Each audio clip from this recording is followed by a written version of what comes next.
Hello, everyone, and welcome to the seventh episode of the Basketball Maestros. We got a good show ahead of you today. Uh, on the agenda today, we're going to talk briefly about the Kings-Lakers game yesterday, and then a really big game between the Suns and the Warriors. And then we got two big injuries that came out today. We got some hot takes from Dale and I. We kept them separate from each other, so it's going to be raw reactions coming into that segment. So, and then fantasy basketball again, and then game picks. So let's get into it.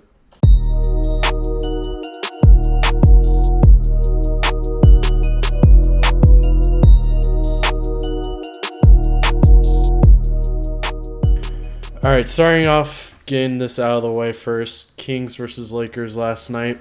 First half for the Lakers was very rough. A lot of turnovers, a lot of poor defense, and pick and rolls, something I've talked about a lot, were absolutely destroying us. Rashawn Holmes was, after the game was over, was 12 of 13 from the field, which that just tells you everything. But second half, a lot better. I believe we only had 4 turnovers the whole game. Defense, a lot more energy. We're talking on defense, good rotations. Dwight was guarding pick and rolls a lot better than DJ. Transitioning to DJ. About 7 minutes in, or no, it was 7 minutes left in the first quarter. I heard Frank, while watching the game, yelling, DJ, DJ! And he was like clapping at him and stuff. And he yanked his ass out because to start the game, his energy was definitely not there. He was lazy, sat in the paint on pick and rolls, which made no sense. Didn't rotate over to shooters. And that led to him getting yanked. Only played like 4 minutes the whole game. Dwight got a heavy workload, and he really showed it with 12 points, 13 rebounds, and Frank was a lot more on the team, which I like to see. He's holding people accountable. And Russ is continuing to play well. First half, he showed flashes of going back to his old self, where he took very questionable shots, very dumb passes. But in the second half, I was very impressed because he cleaned it up a lot. And he really sparked the team to go on the run and ultimately take control of the game, which was very good to see. And it was good to see more fight coming out of this team that we haven't really been accustomed to as the year has started off. Yeah, with the big news of LeBron being out for at least 10 days, last night's game was really good. You like to see more role players step up, like, Malik and Dwight. That's really good to see. The effort was kind of there, a lot there in the second half. What you want to see as Laker fans. But the one thing that, I think that the Lakers, or we should be concerned about, is that, I feel like AD hasn't been, as dominant as he needs to be. I feel like he definitely needs to play better. I don't know exactly what he finished with, but I'm pretty sure it was like around 14 points. And that's not 25, I think. Was it 25? Like 25 and like 7, I think. But yeah, I didn't really feel that he was that dominant, though. It's like you need him. I don't know. I just feel like he just like it's been a constant thing with AD. It's just I've never felt like he's like as dominant as he should be. And it's just that's why I got confused. It was Carmelo who finished with 14. I saw Anthony and I for some reason thought it was AD, but it's all good. But it's just I just feel like, when LeBron's gone, and he already said it in a presser that, he's kind of trying to be that leader, which is what the Lakers need right now. But I just, I think all Laker fans just want to see him be more aggressive, and hopefully that changes, these next upcoming games. And, it's especially the time to start playing, a lot better when LeBron's out. And we need that superstar to step up, and, that's AD for us. Yeah, I've noticed. Well, it's kind of always happened since he's joined the Lakers. Like the first quarter, we always give AD a bunch of touches to get him going early, and then as the game rolls on, he tends to fade away and doesn't really be aggressive as he should be. Like in the first half, he was attacking Metu a lot in post ups, getting whatever he wanted, and then in the second half, it didn't really feel like he did much. I saw him settle for jumpers a lot, as he usually tends to do. But yeah, you like to see AD be more aggressive, especially against mismatches that he should dominate. And most of the nights he does have a mismatch, but he still needs to be aggressive, and especially with LeBron out for at least 10 days, or somehow a miracle happens and he gets 2 negative tests. But yeah, you really need him to be aggressive, especially when the team needs it right now. Yeah, and you want our role players to step up, and hopefully Malik can keep playing well, and Dwight can keep playing well, and we should be good when LeBron's out. Yeah, last thing, I think this should be the game where we get the hell away from DJ starting and Dwight takes on that role. I wouldn't see any reason why to start DJ again, especially after yanking him with only playing 4 minutes. But yeah, hopefully we keep building in the right direction for the Lakers. We take control and really stop playing lackluster and really show our will that we can show, because we still have a pretty solid team. It's just, as we all say, it's hustle and effort. But hopefully we'll see that as we keep rolling on. Moving on to the Suns and Warriors, a very highly anticipated game with two of the top teams in the West. Very close game, but some takeaways I saw from it is that Mikal is obviously a really good defender. Mikal Bridges, that is. I noticed he was guarding Steph pretty well. Steph had a really bad shooting night, but the Warriors still hung around. The game was still close, even though with Steph shooting 4 for 21, I believe.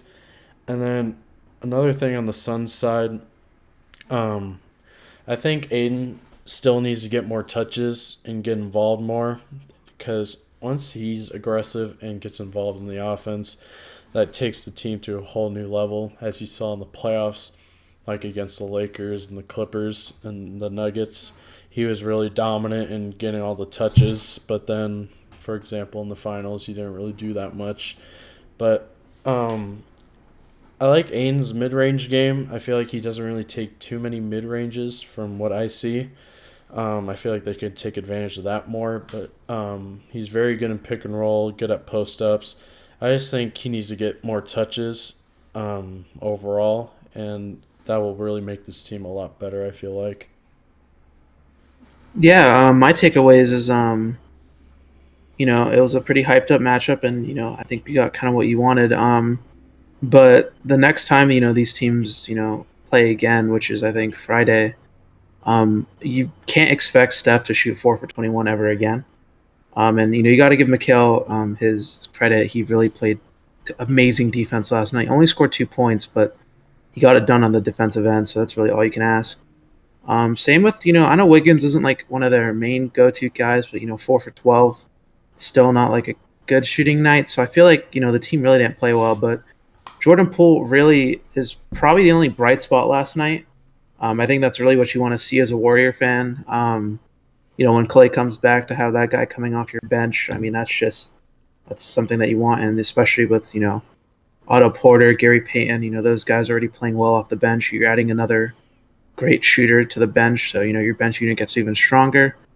And something else with the Warriors, 20 something turnovers. That's not something that's going to happen, every night. So, just I feel like a bad game overall from the Warriors. I think Curry, now knowing how he'll get defended against his team, adjust, and next time they meet, even be in the regular season or the playoffs, I think he'll have better games. For the Suns side, already mentioned Mikal, amazing, defense. You hope that he can do that every night.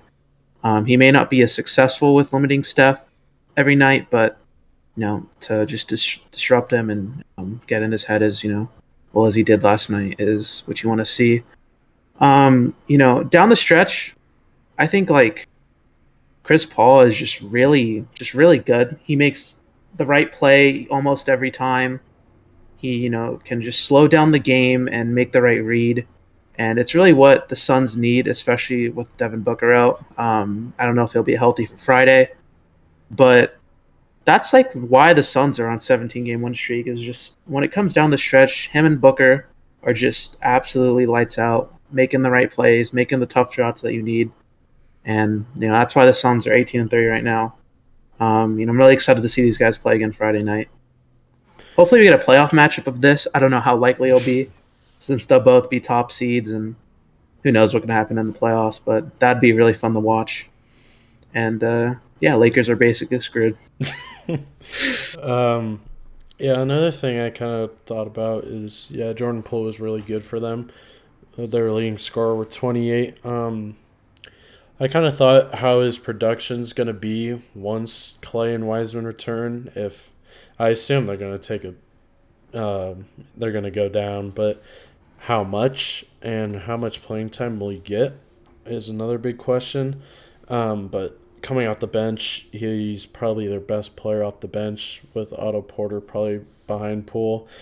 Their bench obviously isn't that great, but still, you got a lot of firepower with the starting unit. And then, as Daniel mentioned, the Suns are just a really solid team.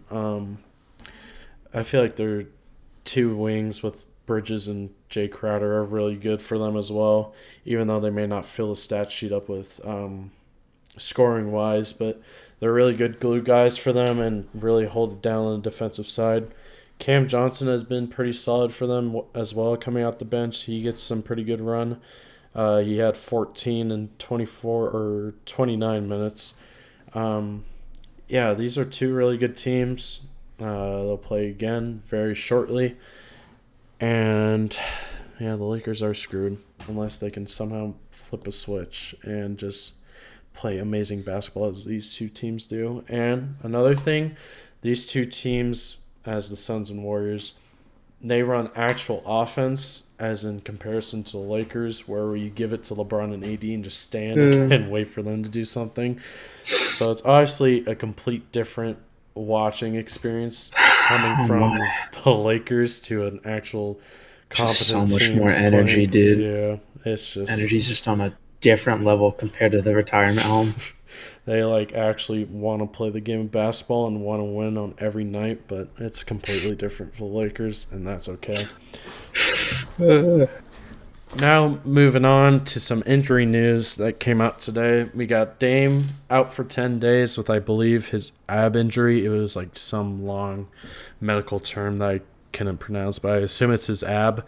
Something that's been bothering him since it begun in the Olympics. And that's obviously a huge blow to the Blazers. Struggling right now with a 3-game losing streak. And obviously losing your best player is never a good thing. But it's especially having a 1-10 road record, which is just wow. They're 4-6, or actually they're 6-4 in their last 10, which isn't too bad. But it's going to be interesting to see if it's actually 10 days or if he's maybe going to miss extended time. You don't know. But you fear for this team because it's a team that can't play catch-up. You can't lose that many games, especially in the West. So it's going to be interesting to see how they play without Dame in the lineup. Yeah. I mean, the Blazers have already been kind of struggling this season. You already mentioned it. 1-10 on the road, and for some reason they're 10-1 at home. So it's just they're just polar opposite teams when it comes to being, on their home court and away. In the next 10 days, it's the first. You got the Spurs, Celtics, Clippers, and the Warriors. You could beat the Spurs. I really, you could beat the Celtics because you're at home, and for some reason you guys are just better. But Clippers and Warriors, I feel like that's where they can easily go 2-2 on these next 4 games. So I don't think it'll hurt the Blazers, too bad. But obviously, who knows how they'll play without Dame. It's guys like Simmons to step up, and CJ is going to step up. So you just hope that your playmakers and your bench can just step up and kind of make up for what you're losing in Dame, which is he hasn't been that good as good this season, but still he's a dangerous shooter, good playmaker, and that's just a blow to any team. Yeah, he was slowly starting to pick it up a little bit. He's shooting a lot better as he Yeah. was in the beginning, but I believe they also lost Nasir Little. That also came out after Dame got his injury news. And then obviously Norman Powell's out as well. So a lot of injury blows for this team. And Anthony Simons has been a bright spot. He's been playing really well at the bench. I believe he had a pretty solid game in the blowout. Or was it against the Pistons? I think he had like 20. Of course, you pronounce it by Simons, dude.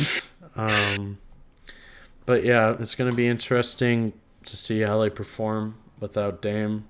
As I mentioned, the Spurs and Celtics isn't too harsh of a turnaround, but then again, it's still your best player missing games. Now you got a kind of bigger injury in terms of timetable. Bam is now out 4 to 6 weeks with a torn UCL in his thumb. Another huge blow to the Heat's probably second best player. He was playing really solid as well. Very good defensive player for the Heat. Another glue guy for them. And 4 to 6 weeks is pretty rough for them. But I still think they have enough depth and firepower to get the job done. You got Max Strus, who obviously is solid. He gets a lot of playing time. Wow, he gets like 30 minutes last game. He's obviously a good shooter that can kind of fill that role. But I feel like you might see PJ Tucker play some small ball center possibly. Or Dedmon might slide into that center role. You don't know. But yeah, I think for the Heat to still be successful, you probably shift PJ to the center and maybe start Strus as well. But obviously, a pretty huge blow for the Heat as a team. Yeah, they're sitting right now third in the East, and it's something you don't want to see. I know Butler and Hero. I don't know if Hero's playing tonight, but I know Butler's still day to day. I think so. You still have injuries you're dealing with. This next month is going to be real test to their depth. Bam's obviously a really good center. He's averaging 18 and 10, so that's what you really need from him. PJ Tucker's already stepped into that center role, so I could easily see him sliding over and just being that guy for the next month and a half. Yeah, and like you said, already just already have a good bench, so it's not like depth is an issue for this team. But I definitely still they'll probably still be like the fifth seed. I think when Bam comes back, I feel like they're not really gonna take too big of a hit. I still do think the coaching on this team and the overall like effort and just the culture around this team is really good.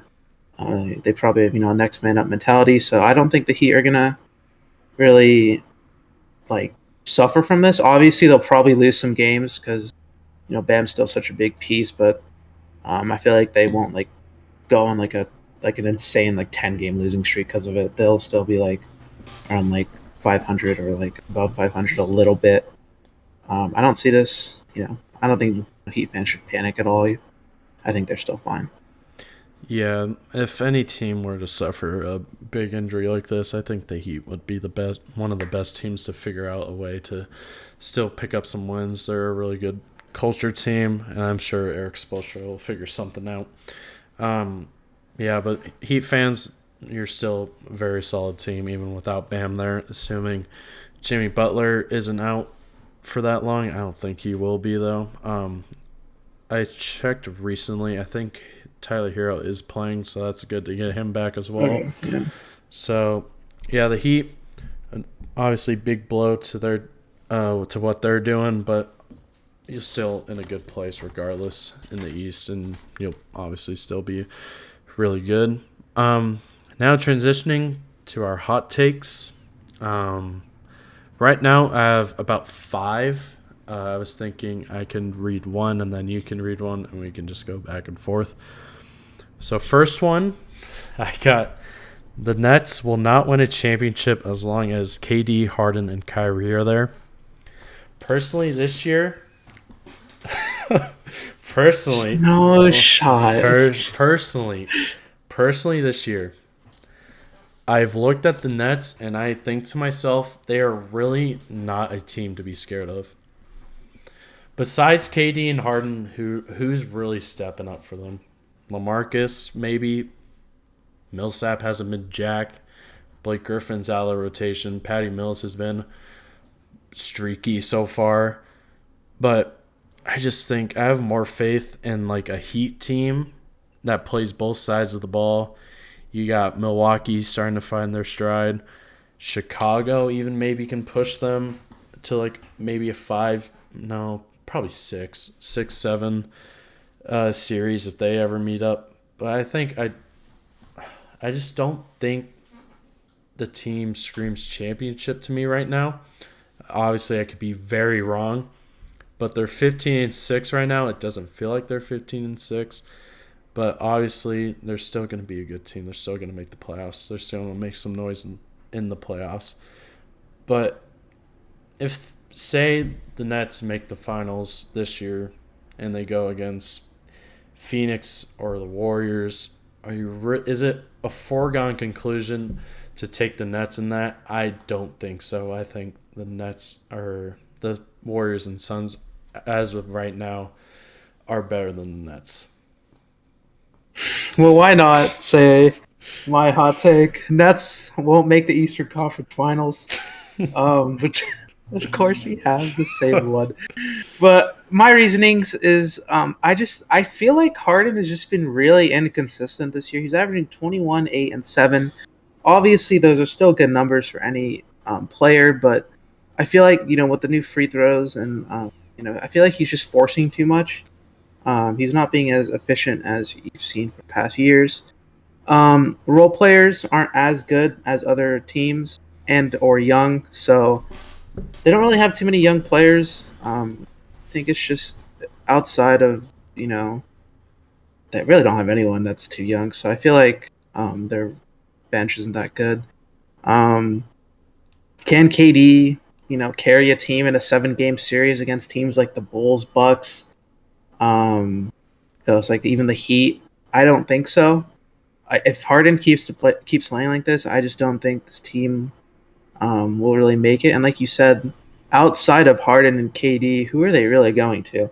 Their next leading scorer is LaMarcus Aldridge. Like, it's not really a team that, like you said, screams like, championship to me. I don't even think they make the Eastern Conference Finals.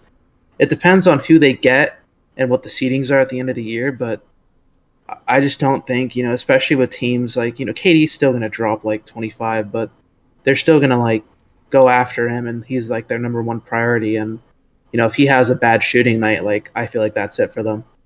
I just don't think in a 7-game series this team can beat the Bulls, Heat, or Bucks right now.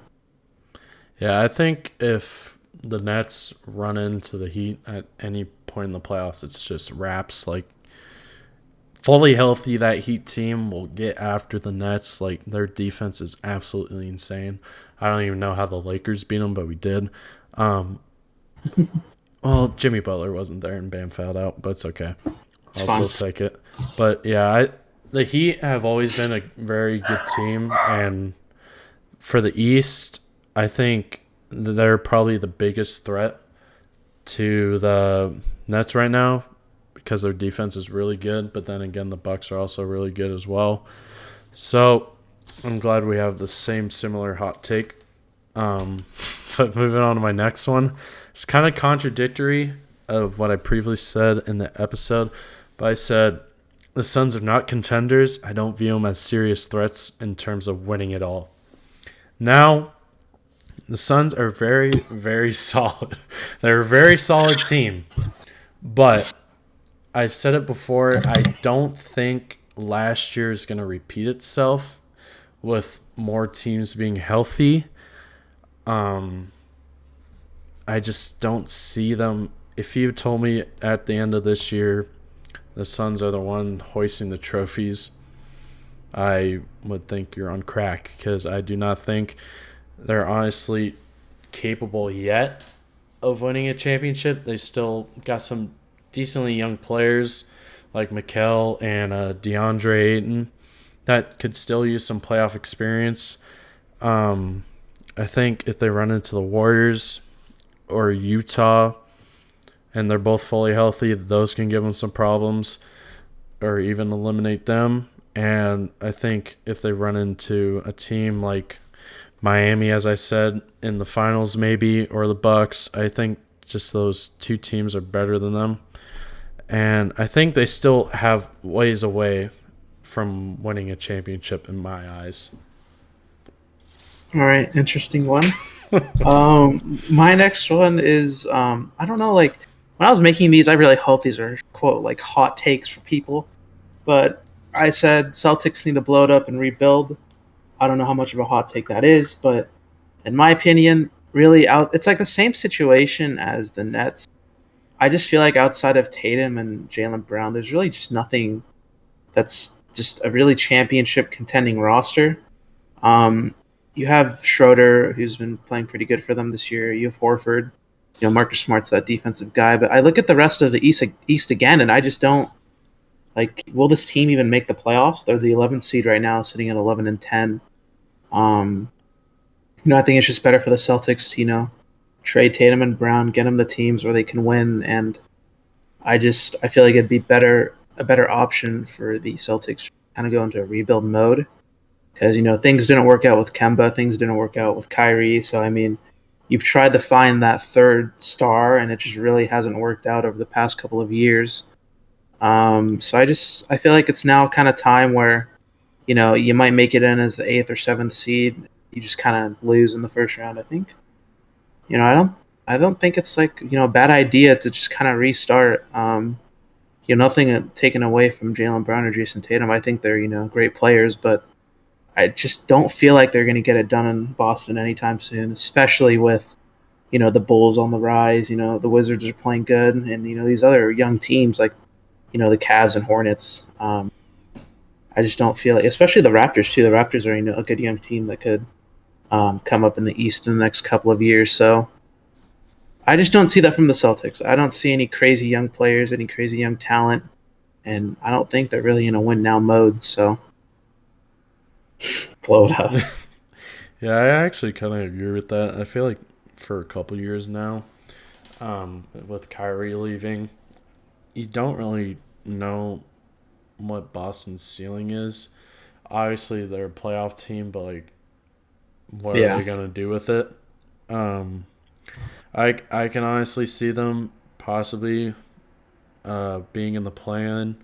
Right now, Atlanta's ahead of them. Philly, Cleveland, New York, Charlotte, Milwaukee, Washington, Miami, Chicago, Brooklyn. Obviously, I think all of those teams above them are playoff teams.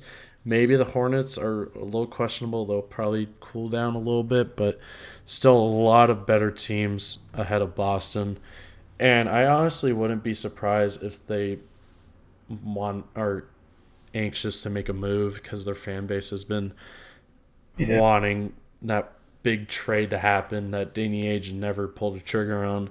But I wouldn't be surprised if they trade Jalen Brown for somebody new to fit alongside Tatum. I think they ultimately are going to value Tatum more than Jalen Brown, which is obvious. But Jalen Brown, obviously, I think will be the first domino to move if they were to kind of blow it up in a sense. But yeah, I wouldn't be surprised if after this year they kind of really evaluate where they're going as an organization. So, going on to my third one. I don't think it's too hot of a take, but I got Ben Simmons will get traded for very low value. Sixers will give up trying to make him play and sell him for whatever they can. It's just, I think the relationship is just over. The bridge is burned. I don't think there's ever a way that this gets repaired, honestly. It's just a whole mess. Ben getting fined left and right, and then reports coming out that he's quote-unquote going broke and that he needs to play sooner rather than later. It's just an absolute whole mess. And then once he gets in front of the Philly fans, they're going to boo his ass to an oblivion. And who knows if he's gonna be like, oh, I can't play in front of home fans anymore, and just take a back seat and like only played road games or something like that, which obviously wouldn't be surprising since this whole drama has gone every single way you would possibly think. But I think Daryl Morey, he's a smart guy. I think he's just gonna give up trying to get him on the court, and they're just gonna sell for whatever teams want for him. As I think the Timberwolves are a very good place for Ben Simmons. You can maybe get a D'Lo for Ben Simmons. I think D'Lo and Joel would be a very nice pairing. But yeah, I just don't think Ben Simmons is someone that I just don't think he's gonna play even at all for the Sixers as it stands right now. But I'm at the stage where you just gotta trade the guy. Like I just don't see this working at all. Yeah, that's not. I think that's pretty. I think it's gonna happen. Like I don't think the relationship is good. Obviously he wants out, but the Sixers are really trying to sell high, and it's just not. No team really wants him right now.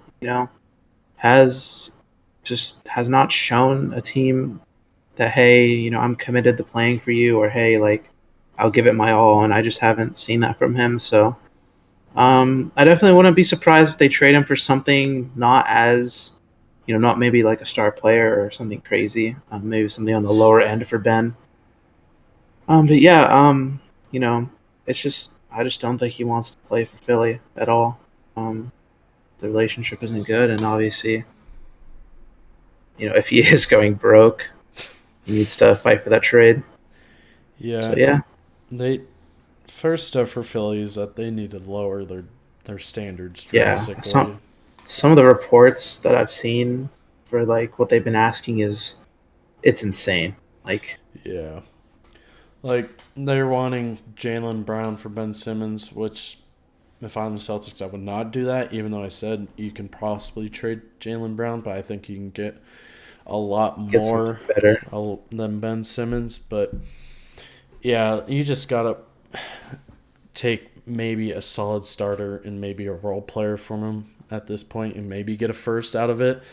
But honestly, I think there's still teams out there that like the potential of Ben Simmons. I don't think no one wants to trade for him. I think a team will.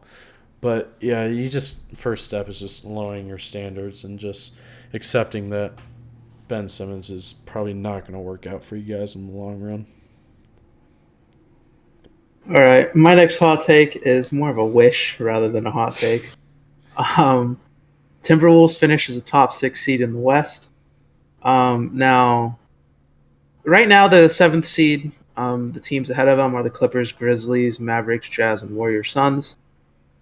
Top 6 is, outside of the top 3. Honestly, like the West is kind of wide open right now for the top 10 teams ish. If the big 3 of the Timberwolves can keep playing like they're playing recently with D'Lo, Edwards, and Cat, I could see this team, actually making the playoffs, top 6 even. You obviously need like other teams to kind of fall off, and you need a lot to happen for that. But I think it'd be definitely interesting to see this team make the 6th seed. It'd definitely be fun too because Anthony Edwards is playing really well this season. He's had a lot of great highlights over the past couple of weeks. With many poster dunks.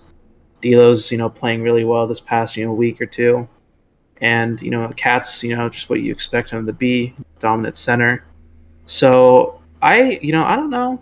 I don't know if it's really a crazy hot take, but I'd love to see this team finish top 6 in the West, and I think they could do it. They just need things to go right for them, and I don't think it's too impossible. Yeah, I think the Grizzlies are gonna take a step back. It's even if Jaw's missing time. I think even when he does come back, the team's just not as solid as it was as last year. So I think that team will take a step back. Clippers, I think Dallas is gonna fall a little bit. They're obviously not gonna stay in that top 4. But yeah, I can honestly kind of see that, but my realistic standard for them is just target the play-in, at least show your fans something. Yeah. But yeah, coming into the year, I really had them as a play-in team, and I think they obviously have the players to do it. They just got to put it together and just not have those bad losses as they had in the beginning stages of the year. But honestly, yeah, I can see that happening. My next one, Cavs and Kings will make the play-in.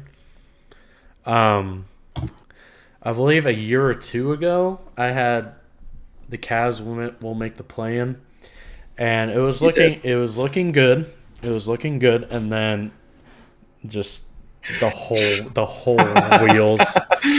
wheels fell off the team, and they're just god awful. But they showed strides, and I think they're honestly showing strides again this year. So I decided to take that hot take again. Obviously, Sexton out for the year doesn't really help that, but you still got Darius Garland. You got Jaren Allen playing very solid. You got Mobley back. I believe Markkanen's back now. I still think this team's very solid. Pretty good young team. And honestly, in the East, I think it's very doable, but they just got to put it together. I think they have the pieces to do so. So hopefully this time around it works out. Transitioning to the Kings, I say this because I just think Alvin Gentry is just a lot better coach than Luke Walton. Just from the 2 games they've played the Lakers, their defense is just a lot better and more active as compared to Luke Walton. Last year they were historically bad on defense, and I think Alvin Gentry just has his team playing better overall, even though they've picked up a couple losses. They've lost 2 straight now, but I still think this team is pretty solid. Obviously missing some key guys with some injuries, but this usually happens when a coach gets fired. The interim boosts the morale of the team. It sparks a plug for them. You saw it with the Hawks last year. I'm kind of seeing that with the Kings so far, even though it's resulted in some losses. I think Alvin Gentry's going to get this team playing a lot better basketball, and I think, honestly, they could, if things go right, but they're the Kings, and I'm trying to give the Kings some hope here, but obviously this can go very wrong, but I want to give the Kings some love here. Yeah, I think it's possible. I just don't know how likely it'd be. I think, maybe the Blazers, take a step back, or maybe even the Timberwolves or Clippers, don't play good the rest of the way. But yeah, it could happen. It'd definitely be interesting to see the Kings. Their fans would definitely be happy. Finally, get in the have a chance to get in the playoffs. But yeah, they have young talent, like we've said, on that team. It's just really weird structured.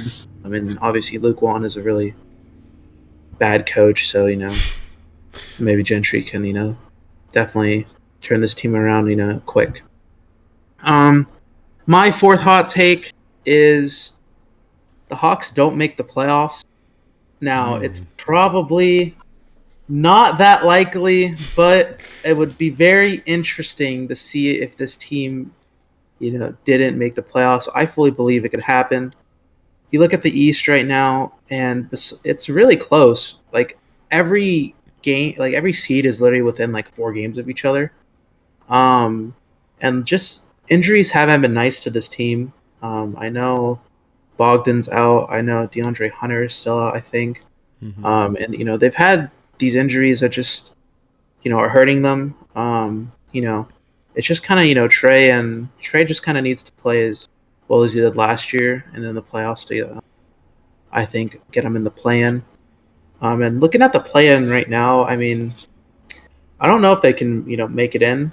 Some of the teams that they'll probably go against are Knicks, Cavs, maybe even the Hornets. I feel like those are all very losable games for them, and one bad game in the play-in, they're out. So I don't think it's I don't think it's too crazy to say that. And I just simply think other East teams are playing better at the moment. I just think the Cavs, Knicks, Sixers are just all kind of better than them. Um, I just think I just think last year was kind of lucky when they got to the Eastern Conference Finals. So now that I say this, they're probably going to go on an insane run, go like make the third seed or fourth seed, something absurd because I said it. But yeah, it would be very interesting to see if they don't make the playoffs. So, do you have like the Hawks being a play-in and losing, or just like fully not even making the play-in? I think they'll make the plan. I just think there's no way in hell they're not top. What is it, like 10 seed or 9 seed or whatever it is to make the Yeah. plan? I think they'll lose. I should have clarified that. I think they'll make the plan and lose. So basically, they just won't make the playoffs. That's kind of where I went with it. Yeah, honestly, looking at the standings now, I can see that kind of happening. Because right now, you still got Boston has the same record as them. Mm-hmm. Toronto and Indiana, I still think those teams are worthy of being a play-in. I think they're two very solid teams that could start picking up some wins as the year rolls on. And if they Mm-hmm. play like a team like a New York or Boston, Toronto, Indiana, I think those are pretty losable games as well. But that's the East is a lot better to say the least. It's been a conference that gets clowned on in the past couple of years, but now it's a lot better and more competitive. So there's gonna be one or two teams that we think are penciled in the playoffs and just shockingly lose in a play-in or just not even make the playoffs at all. But yeah, that's honestly a pretty good one. My last one, my dark horse for MVP is Luka. I think Luka will win MVP this year. Um, I think the MVP boils down to how important you are to a team, and without Luka, God only knows where this team would be. I think he's obviously their best player and most key player. He's averaging 26, 8, and 8 right now. And I think for this year's MVP, they need a new face. And I think Luka's right in line to be that new face to win the MVP. He's been very solid. He's got injured recently, but I believe he's back now. Luka's just a really fun player to watch, and he can really do it all besides defense, but it's okay. Um, but yeah, I just think Luka just has what it takes to be MVP. I don't really think it needs to be discussed whether he plays like an MVP or not. I think sooner rather than later he's going to win an MVP at some point. It's just a matter of time of when. And I think this year's probably is a pretty good chance to win it. Yeah, realistically, I don't think that's too out of the question. It's just, recently you've had, crazy seasons from Giannis, Jokic, Braun's always in that conversation, Katie and Steph this year. So it's just like Luka's always been a top 10 player in the league, in my opinion. It's just always been like those 4, 5 players that have just had crazy seasons ahead of him. Mm-hmm. I think it definitely is possible this year. And it'd be very interesting to see him win, MVP. Just like you say, get a new face. Jokic was a new face last year. It'd be cool to not see a repeat of MVP, but obviously, like if Jokic deserves it, he deserves it. But yeah, definitely. I don't. It's not too unrealistic, honestly. I think that could happen this year. Okay. My last hot take. This is okay. Just for the people watching, this is full on fantasy love. Oh Okay. God. Seth Curry should get Most Improved Player of the Year. God. Okay. So I was making my list like Matt knows like 5 minutes before, and I was like, what the hell should I do for my last one? Wow. All right, Seth Curry is averaging the most points of his career. He has 16. He has taken the most shots of his career and the most minutes. But I think he's been really good for the Sixers this year. He's having career highs everywhere. And over the last week, he's averaged 20 points. So he's probably not going to win it. There's obviously, like better options like Miles Bridges or like I don't even know like other players out there, but just because like he's been playing really good. He's gotten better year to year. He's always been overshadowed by Steph, and to kind of see him like finally playing good and finally found his role in the Sixers. It was really nice to see. But yeah, there definitely are factors to why he's playing better than previous years. Most minutes, more shots, but yeah, it would be very interesting to see him win. And yeah, Respectfully, there's no way in hell Seth Curry wins Most Improved. I just respectfully, I kind of agree, but it would be very fun for my fantasy player. I obviously you said Miles Bridges.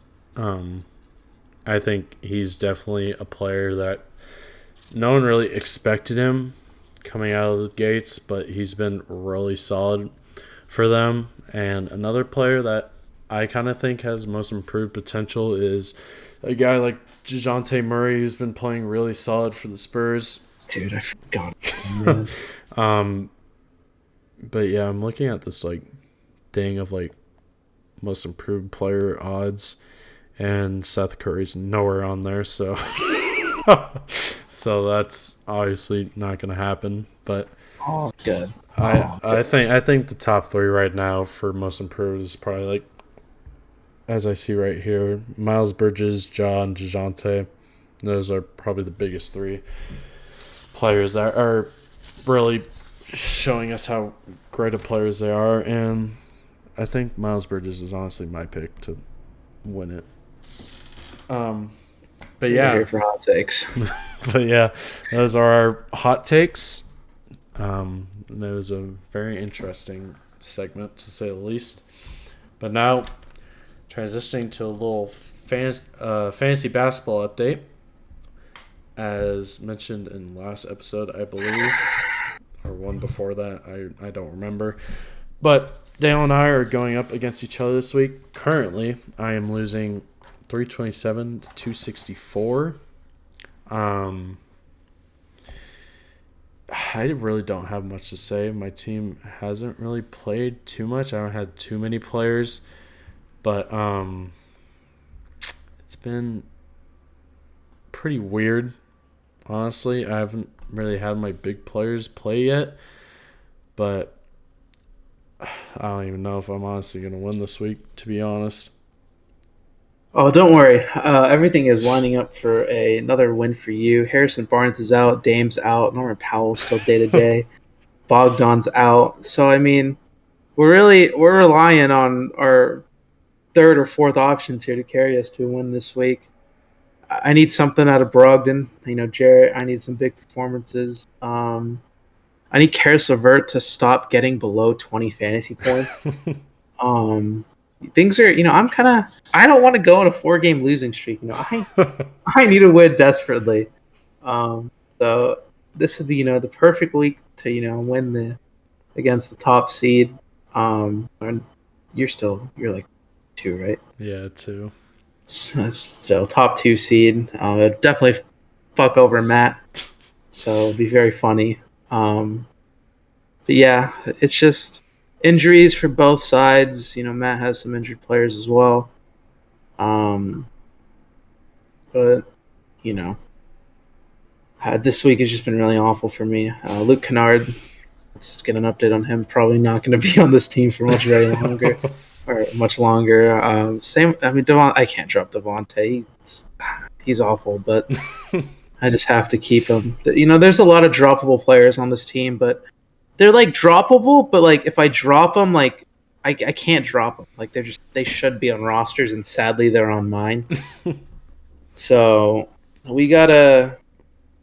Sadly, Joe Ingles has been one of my best players recently, and that just shows to you where my team's at the moment.